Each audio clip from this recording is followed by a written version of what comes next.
Daily taste the daily. Rajanna Sircilla జిల్లాలో BRS 83 స్థానాలు గెలిచిందని చెప్పుకుంటున్న కేటీఆర్ వ్యాఖ్యలకు కౌంటర్ ఇచ్చారు ప్రభుత్వ విప్ ఆది శ్రీనివాస్.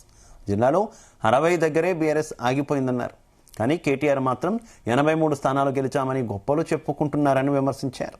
జిల్లాలో 83 సీట్లు గెలిచామంటున్నావు, పేర్లు చెప్తావా అని నిలదీశారు. నీ నియోజకవర్గంలో ఒక్క సీటు ఎక్కువ గెలిచి పరువు కాపాడుకో అని సవాల్ వేశారు. జరుగుతున్నటువంటి సర్పంచ్ ఎన్నికల్లో మొదటి విడతల్లోనూ రెండో విడతలోనూ వెనుకబడ్డటువంటి బీఆర్ఎస్ పార్టీ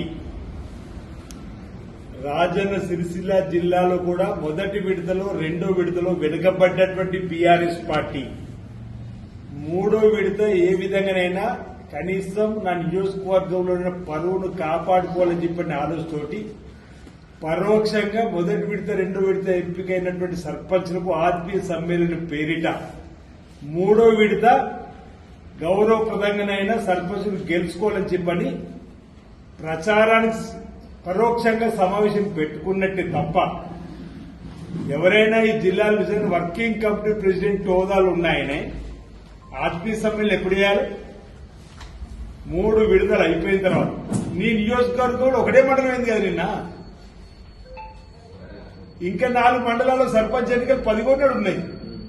ఇప్పుడే ఆదర బాదరగా వచ్చే ఆత్మీయ సమ్మేళన పేరిట నువ్వు చేస్తున్న ప్రయత్నం ఏంటంటే ఈ 3వ విడతలన్నా కనీసం పరువు కాపాడండి అని ప్రజలను పరోక్షంగా వేడుకోవడానికి కోసమే ఈ ఆత్మీయ సమ్మేళనం అంటున్నారు. అరే రాష్ట్ర వ్యాప్తంగా మొదటి విడత రెండు విడతలు 4700 పైచిలకు కాంగ్రెస్ పార్టీ మద్దతుదారులు గెలిచినని చెప్పని అన్ని పత్రికలు రాస్తే నేను అవసరం తెలంగాణ రాయకపోతే మాకేం బాధ లేదు.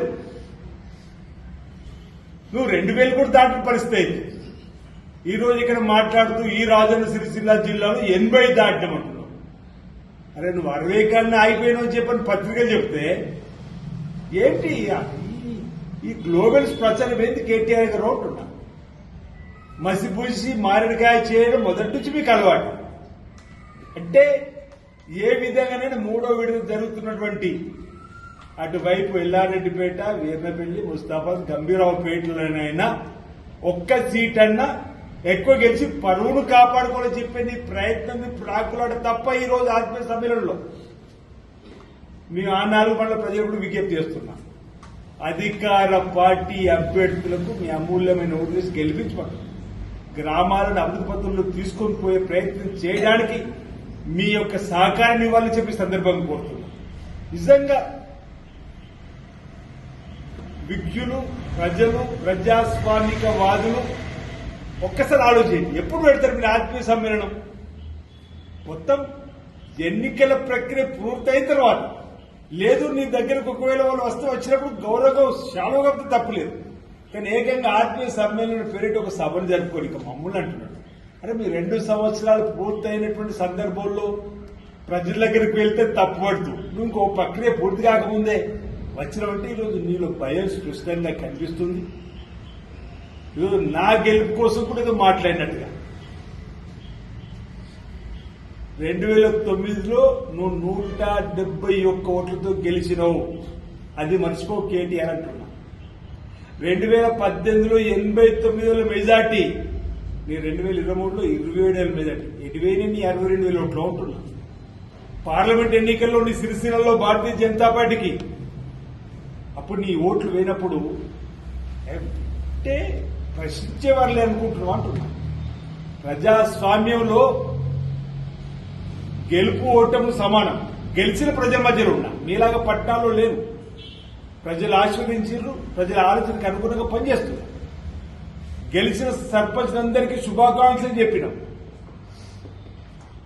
వస్తున్న అందరికీ కూడా మీ గ్రామాల అభివృద్ధిలో ప్రభుత్వం పాలు పంచుకుంటుందని చెప్పినాం. నీ మెజార్టీ ఎంత? 89 నుంచి 27,000 అంటే 62,000 ప్రజలు నీ వెనుక నుంచి 10 ఏళ్ళు అధికారంలో కదా నీ దగ్గర 62,000 మెజార్టీ ఎటువంటి మీద ఉంటుంది. యువరాజు నాన్న తర్వాత నాన్నలాగా నువ్వు కేసీఆర్ తర్వాత యువరాజు 89 నుంచి ఇంకా 10 ఎగబాకాలి. 62 పడిపోయినట్టు నువ్వు ఫెయిల్ అయినట్టు కాదా అంటున్నా. పరువు పోలేదా నీదంటున్నా. ఈరోజు వ్యక్తిగా విమర్శించడం మానుకో. ఇంకా మీ బీఆర్ఎస్ పార్టీలు ఎవరుంటారు నాయన? మీ సొంత చెల్లి కవితనే వెళ్ళిపోయి, మీ సొంత చెల్లి కవిత ప్రశ్నలకు జవాబు చెప్పలేకపోతున్నాం. ఆ 10 సంవత్సరాల పరిపాలనలో భూ కబ్జాలు, శిఖం భూముల కబ్జాలని పలు జిల్లాలకు పోయినప్పుడు పలువురు ఎమ్మెల్యేలు ఆనాటి వారి పేర్లు కవిత చెబుతుంది. ఆధికేయంగా నీ మీదనే 2 రోజుల క్రితం